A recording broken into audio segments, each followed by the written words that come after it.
It started with a twitch barely noticeable. One of those things you see out of the corner of your eye but tell yourself was nothing. I was brushing my teeth, the bathroom light humming softly overhead, when I caught the faintest delay in my reflection. Just a flicker, a half-second lag between my movement and the mirror's response. I blinked hard. Maybe I was tired. It had been a long day at work, the kind that leaves your brain feeling like static. But then, as I leaned forward to spit, I saw it again. My hand moved, but the reflection hesitated. Just slightly, just wrong. I stared at the mirror longer than I needed to, toothbrush still in hand, film collecting at the corners of my mouth. Nothing happened. The reflection followed perfectly. Maybe I imagined it. Maybe it was stress. I shook my head and went to bed, but something had lodged itself in the back of my mind. A subtle unease that wouldn't let go. The next night, it was the same, this time while washing my face. A split-second glitch in the mirror like a skipped frame in a video. I tried to laugh it off, but laughter doesn't come easy when your gut tells you something's off. Mirrors are supposed to reflect reality, not delay it. I started testing it. Quick hand waves, sudden nods, even sticking out my tongue unexpectedly. Most times, everything matched, but once or twice. The reflection seemed to catch up just a little too late. My chest felt tight. I stopped looking at mirrors altogether for a few days, but you can't avoid your reflection forever. Sooner or later, you have to face it again, and when I did, it smiled first. I convinced myself I was imagining things. Maybe my bathroom light was faulty. Maybe I needed sleep. But deep down, I knew better. The next time it happened, there was no room for doubt. I had just come home from a late shift, the apartment silent except for the ticking of the kitchen clock. I stopped at the hallway mirror to take off my coat, barely glancing at my reflection until I saw my eyes blink ... And then my reflection blinked after, not in sync, not mirrored, just ... delayed. Intentional. I froze. My breath hitched in my throat. I stood there, coat half off, staring. This wasn't a trick of the light. My reflection wasn't copying me anymore. It was watching me. I slowly raised my hand and waved. The reflection did the same, but with a strange stiffness, like it had to think about it first. Then I leaned in. So did it. Our noses almost touched the glass. That's when I noticed something else. The eyes staring back at me. They looked tired. Hollow, and not mine. There was a dullness to them, like the light behind them had been turned off. I reached out to touch the surface of the mirror, fingers trembling, and that's when the reflection smiled again. But this time I didn't. My mouth stayed shut, lips sealed tight, throat dry. Yet the figure in the mirror curled its lips into a slow, crooked grin. I stumbled back, heart pounding. My hand went to the light switch and killed the room in darkness. But even in the black, I could still feel it behind the glass watching, waiting, learning me. I didn't sleep that night. I didn't even close my eyes. I started covering the mirrors, all of them, every last one. Bathroom, hallway, bedroom, closet gone. Bedsheets, towels, even duct tape across my phone camera just in case. It felt ridiculous, like I was spiraling, but the alternative was worse. I couldn't keep letting it look at me. It wasn't just reflecting anymore, it was studying. But mirrors are everywhere. I saw it again in the elevator at work. Polished chrome doors. Just a flash, but it was unmistakable. The moment I looked away, the reflection didn't.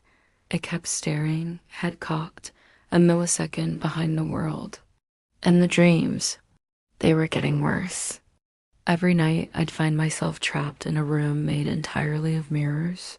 No doors, no way out, just endless copies of me watching, not moving, not blinking. Some of them had bruises. One had blood smeared across its mouth, and one was smiling with teeth that weren't mine. During the day, I became obsessed. I started researching mirror folklore, urban legends, myths, psychology. Most of it was nonsense. Bloody Mary, haunted portals, old wives' tales. But then I found something buried in a Reddit thread, posted years ago by someone who claimed their reflection had started mimicking them wrong. It began subtly, delays, smiles. Eventually, the reflection stopped mirroring completely. Their last post just said, "It waved at me after I walked away.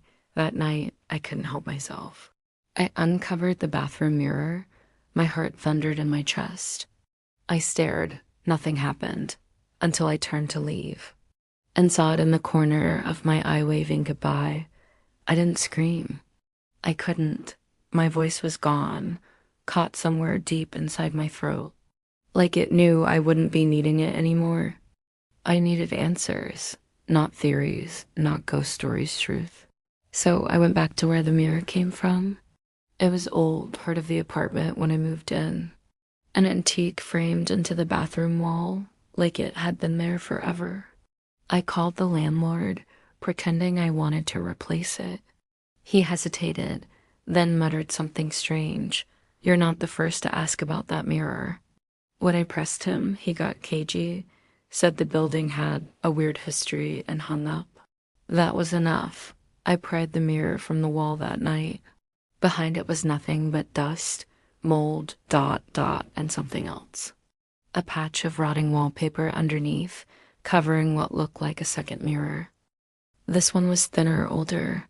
The kind of warped glass that doesn't just reflect, it distorts. Etched into the corner was a name I didn't recognize, Speculum Noctem, Latin. I looked it up. Roughly translated, mirror of the night. My hands trembled as I wiped away the grime. The reflection was darker than it should have been, murky and unsteady, like water rippling in place.